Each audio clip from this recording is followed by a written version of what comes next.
Welcome back, everybody. Another episode of Sage Wrestling. Got a real beast of a guest today, man. One that I've been watching for a long time, from another Ohio boy, Brecksville. So we got Vic Voinovich here, newest member of Iowa. How you doing today, bro? I'm doing good. How are you?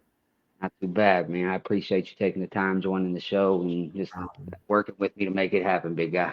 Definitely. But actually, man, kind of jump right into it. How did how'd you first get introduced to wrestling, brother? So I started wrestling back when I was in second grade, and it was like so I was playing. I didn't start wrestling. I started wrestling like in second grade because I was playing flag football and I was wanting to get into tackle, but my dad was like able to convince me like, man, if you want to play tackle, you gotta try wrestling first to see if you're tough enough. And that was kind of how he got me into it a little bit. And it just so happened that when I was playing flag football, I was playing against I believe it was Bill Barger, the Walsh Jesuit coach when they won all the national titles. I believe it Yep. was his grandson that was playing. So we ran into him, and he was like talking to my dad and said like you should bring it up to the North Akron club. So that's kind of how it all started. Ah, man, I tell you what, it was. I'm glad your dad threw it out there because, man, look, I mean, just from leading from flag football to getting you, and now you're sitting here getting ready to start as a redshirt sophomore, hitting it for the Iowa Hawkeyes, bro. So I mean, it's been a hell of a ride for you, brother. For sure. But man, we'll see. I remember whenever you were wrestling for Brecksville. I mean, and just, I mean, dude, you were 148 and 16. I mean, you were just such a dominant guy. I mean, I, gosh, I personally never watch. I like anytime I ever watched you live, like whenever you were coming through high school, I never saw you lose. Um, I remember whenever you were runner up at Iron Man, but I missed that. I wasn't at that Iron Man. But other Mm-hmm. than that, that's like the only one that I remembered out of those 16. Honestly, when I looked it up, I was like, man, 16, like he killed everybody through high school. Like you were just such a you had something that I ain't seen in a long time. And I guess whenever you're sitting there and you're running through that and you start getting these phone calls after your sophomore year, what initially led you to Oklahoma State?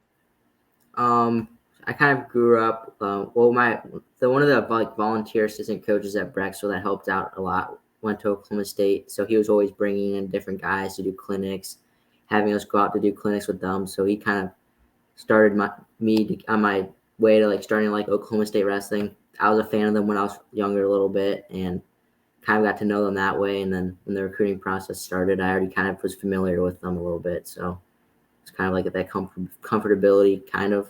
Yeah, absolutely. I'm being having it. And how how was the first 2 years there with being redshirt in your first year? I mean, heck, dude, bro, you had an amazing redshirt year. You went 16-1. You Mhm. won every tournament except for, well, I think the one was the Southern Scuffle. You took third, I believe. Yeah, yeah. Which, I mean, that's awesome. I mean, that's crazy for a true freshman. Yeah, I expected it. You know what I mean, with watching you through high school. But uh, what I guess was there a big difference between that redshirt year hitting those couple and then boom, like you get thrown in as a redshirt freshman this past year at 149? Like, was there any kind of like, I guess now that you're rolling in the duels, you're hitting these these bigger schools, you're in the starting lineup at one, the only freshman in the starting lineup too, just to Mhm. let everybody know, it's which is unreal at Oklahoma State. So, I mean, I guess what was the difference between redshirt year once you make that commitment at Oklahoma and you're in that first year of starting lineup?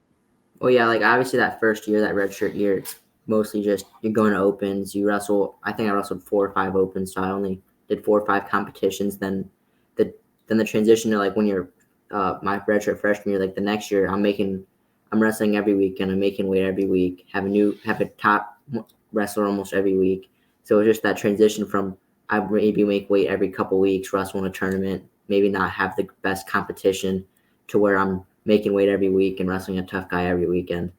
Absolutely. And 149 is just on. I think it's one of between 33, 49, and 65. I think you're just animals. Like it's those three weight classes. So it's no joke. I mean, I mean, well, you got the Blockuses, the Sassos, I mean, you have Yanni in there. I mean, from all kinds. I mean, outside of the Big 12. I mean, but there's just it's a loaded weight class, even in the Big Sure. 12.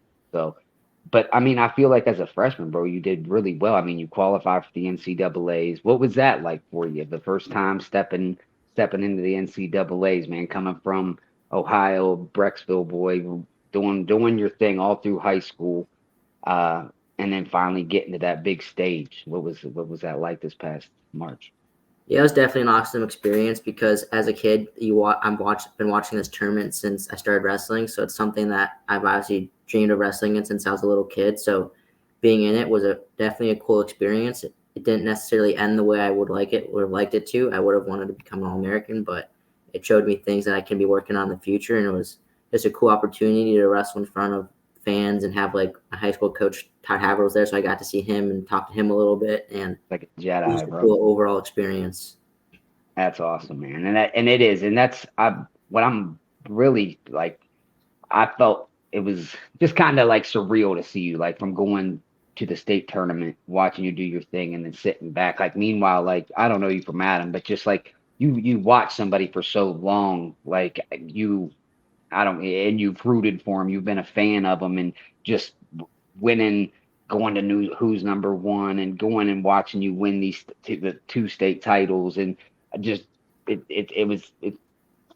was fun for me too, like just to see you out there. It's like, damn, I Appreciate remember it. Vic doing his thing as a freshman. You know what I mean? So Yeah. it was definitely cool, man. And I think you've kind of set yourself up I mean, last year you go 17-13 overall. You go 2-2 at the NCAA's. And I mean, honestly, like I feel like you had some tough draws at the NCAA's, but I mean, I guess like, you're gonna have that. I mean, it's For the sure. NCAA. But this switch to Iowa. I just kind of curious, and I think a lot of fans are, and just what made the was it just like being far from home, a little bit closer, or just thinking, hey, you know what, I got an opportunity here. What made you make that transfer to Iowa this past offseason? Just overall the environment I just want to surround myself in, the people I'm around, the partners that I've access to, and just the overall environment of people in the room, the coaches, different guys that are coming in. Like there's a very strong RTC here, which has helped propel my freestyle wrestling, and I'm not necessarily going closer to home because my parents moved to Oklahoma when I went out there, so technically I'm Oh, moving a little away from home. So it wow. was hard to make that decision to be like, oh man, I'm moving away from them, but I know I got to do what I think is right for me and the future of my career. Yeah, absolutely. And I'm sure your dad and I'm guessing that Mr. Vic and Miss Nicole was on board with the move, For and sure. yeah, it's fully supported because like you said, I gosh, I don't know how to say it without I think in your situation with the weight that you're sitting at, like when I look at it, and I try to look at it as a whole before we talked, like I think you put yourself in a better situation. And I think Oklahoma State's a phenomenal school with amazing coaches, amazing people. But I really think that, like you said, I think it could propel you to a whole nother level. And it happens to work nice with Max kind of rolling out and you coming in to have these really good partners and great coaches and a great RTC so you can keep doing what you're doing. So I like it, man. I do, and I hope it. I just hope it all lands the way that you want it to because Thank you. I've watched you throughout the years, like I've been saying. So like I know that you deserve to have that success. So I hope it all falls into place for you, buddy. Yeah, thank you. And I guess I wanted to touch on next too is like is because you've been at Iowa, right? Like had practicing and getting Yeah, yeah, rolling already. yeah. Is I've been there here a since late May, so okay? So yeah, shoot, you've had 2 3 months already. yeah. Is there a big difference between the way Brands and Smith runs the operation?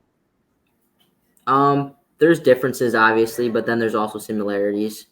But one thing that I don't know, there's some differences like the way they run the practices and stuff like that. But obviously, there's great coaches both places, and I feel like here there's a little more live we do here, whereas before there wasn't much live, which I kind of like because they can show you your weaknesses a little more often, and just the way they get in your head mentally is different too. Like just the way they talk to you and stuff like that.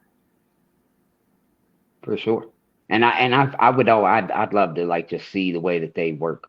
Like it's yeah, I don't know. You always see they're always so intense, but so is John. Like I mean, like to sit there and be able to say like when you look at like what you've been coached through from Brecksville to Oklahoma State. I mean, bro, you have literally had some of the most iconic coaches ever. Like just Sure, sure. it's pretty cool when you really look back and see Yeah, like I've been the head blessed. coaches you've got to and it speaks volumes to it too, man, with where you've been able to go with your career. I mean, from like I said, I mean, when you sit here and look at it, it starts off at 148 and 16. Then you two Ohio State titles, two-time Who's Number One winner, 2019 Ironman. And I never knew this, but like jumping in to the freestyle circuit, I never knew you wrestled for the Siberian, like the Yeah, world Serbia team over world there. team. Yeah, yeah. I started that Yeah, 2 years sorry, ago. Serbia. Yeah. And that's awesome, bro. How was that experience? What was that like for you? It's awesome. Like I get to go to like 2 years ago, I got dual citizenship, so I was able to go to the junior European championships, junior world championships, which were awesome experiences. I've been in the U23 European championships. Then just this summer, I went out to Spain for a training camp with the Team Serbia for 2 weeks, which was an awesome experience. Being in the Sierra Nevada mountains, training with the team there, and it was just being surrounded by great wrestlers like Stevan Micic, Hetik Zabalov, and other guys.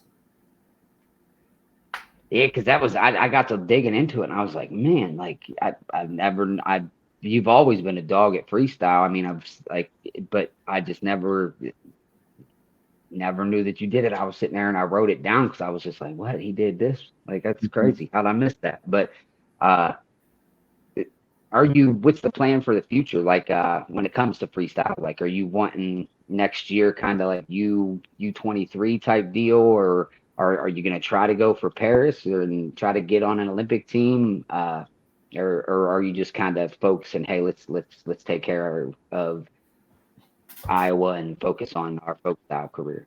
Yeah, so I'm focusing on both right now. So this I leave Tuesday to go out to Romania for a tournament on Friday and Saturday, and then I get back and I'm going to the World Championships in Belgrade this year, the Senior World Championships, and possibly the U23 World Championships. And then after that, the plan is to try to go for Paris and make the Olympics. Nice. Not a boy. I like it. I like it, man. And I think you got a heck of a chance. I mean, it's what what what are you looking to go kilogram wise? Probably six. I probably have to go 65 kilograms. I'm not quite big enough to go 74. Yeah. And that's what whenever they go down to I wish they'd keep it at 10, me personally. Like Yeah, I always like more weight classes, more wrestling, and it makes it and you're kind of like you fall into that category to where it's like 74 is it's kind of like 157 almost, like or 74 is 150. 63. Yeah. So Yeah. and then 65. I mean, it's just like what do you walk around at? I walk around in the low like 160s. So like Yeah. it basically like I'd be walking around at 74, which is not a good thing. Yeah. Right. Right. So no, that's definitely a good call. Get yourself where you need to be and wherever you're comfortable. And you looking to still go 49, I take it for Yeah. Iowa too. Yeah, I'll be 49 this year. Awesome, man.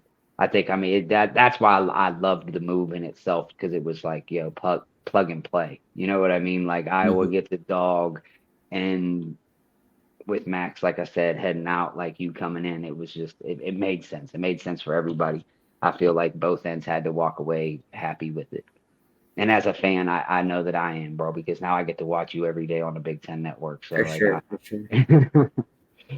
but I mean I'm excited too because I think don't get me wrong, the Big 12 it has a lot of dogs, but I mean to see you up against just some of these Big Ten guys at 149 on a regular, which you've seen a Yeah, I'm good chunk excited of for them. it. But yeah, I'm excited to see you hit that Big Ten schedule and really put your name on the map because I really think, to be honest with you, like I mean, you went in as the what the 23, 20, 22, 23 seed in the NCAA's. Something like that. Yeah.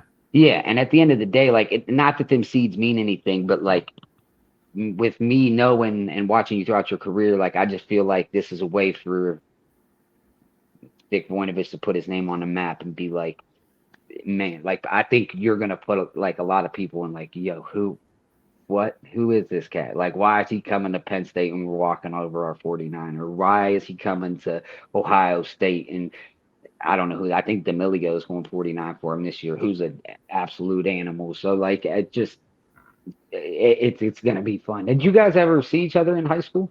No. We No. were always different weights in high school, but we Yeah. were like on dual teams together and stuff. So I know him pretty well. Yeah, good man. I did a show with him, and I've always he's kind of like you, man. I really followed him heavily from whenever he was in Genoa. So just have followed your guys' careers, and I just was with you guys being right there. Heck, you got it. Now after all them years, here it is. Look, like he's coming into his, I guess, senior year. You're coming into your redshirt sophomore year, and might end up tagging it up there. That'll Mm-hmm. be cool. That'll be cool to see, Sure. man. But I guess what's the goals? I mean, outside of obviously, the NCAA champ, but I mean, for just getting to a new school, just getting settled in, like in your mindset, like we're working. What's you got any goals set for this season? Like anything specific? Like, hey, at least All American, or hey, no, not anything short of a national championship is not it. Yeah, obviously, I want to win a national title this year, and I believe I'm in the right place to do that. So I just believe that I just need to take the most out of my opportunities here and the opportunities that Iowa gives me, and keep pushing and keep working and keep working towards that. How you feeling about this new 3-point takedown? I think it's gonna be very interesting. It's hard to say if I like it not yet or not, but we'll see. It's gonna be interesting for sure. I think it'll fit you well, like because like you're kind of you're nice at everything, but I think I don't think it's gonna hurt you. Like I think some guys it's gonna hurt. I do Yeah. like, but there I think within your situation, like you're nice with the neutral position, like you're good enough to roll with it and stand up with anybody to where like if you take them down 5 times and like kick, you're not up 5-6 or 5 or 10-5 or 10 to, you Hmm. know what I mean? Like you should Yeah. be up 15-5 on 'em. Yeah. But so I'm definitely a fan of it, and I think it's gonna definitely spice things up a little bit. But I definitely was like, I'm glad they didn't do the whole you got to turn them to get your riding time, because I feel like people don't realize what riding time really is, and Oh, like how for hard sure. it is to hold It's somebody definitely down. a lot harder than people think. Absolutely, absolutely, and that's like and I get what they're trying to do to make it more like to make wrestlers work for more and stuff, but it's like you don't realize how hard they're already working, and that's what. So people that's never wrestled before, they're like, well, they're just riding. And it's like, no, dude, you're literally trying to hold. And I've been using the analogy of like riding a bull for 8 seconds. Like, I mean, you're trying to hold a monster down for a minute, for like through 3 periods, and hopefully to get that extra point. Like, and if I guess if for them, they're just trying to get other people to come in and watch the sport to where they look at it to where it's like, hey, you're getting turns, you're getting points. They're trying to find more ways to throw points on the board. But I don't think taking somebody that might not turn somebody, but man, they can really keep a ride, drag that toe to keep them in out of bounds. Like, you know what I mean? Like to Hmm. get that point, like that's a talent in itself. So I'm glad that it got kind of shoved to this wayside. Yeah, me too. But man, I tell you what though, V, I'm excited for you. I'm excited for your future, and I appreciate it. I didn't want to bug you too long, man. I just wanted to take a quick, 20, 25 minutes of your time, and I really, really do appreciate it because like I said, I've been such a fan for so long, and I really wanted to kind of dig into what the transfer was about, and I'm glad to see that you're in a good place and you feel like you're in a good place, man. So I think you are too. I think you Yep. set up Yeah. success.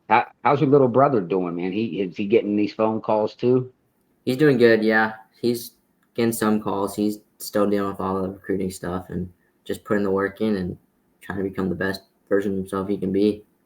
Yeah, Kale's a man. He's a monster too, man. It's in the blood, that's for sure. When your dad was at Burrow and Mount Union too, so I mean, like Hmm. you guys were born for it, and they Definitely.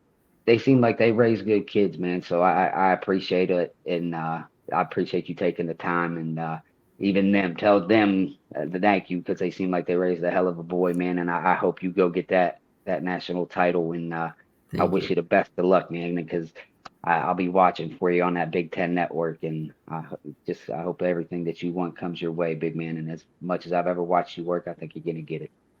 Yeah, I appreciate it. Thank you. Yes, sir. Yes, sir.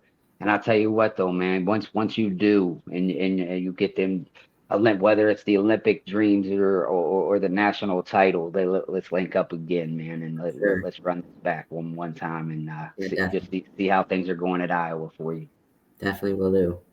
All right, my man. Well, I appreciate it, Vic. I'll let you get your night going, but we'll definitely stay in touch, brother. Sounds good. Have a good night, bro. You too. Later, bro. See ya.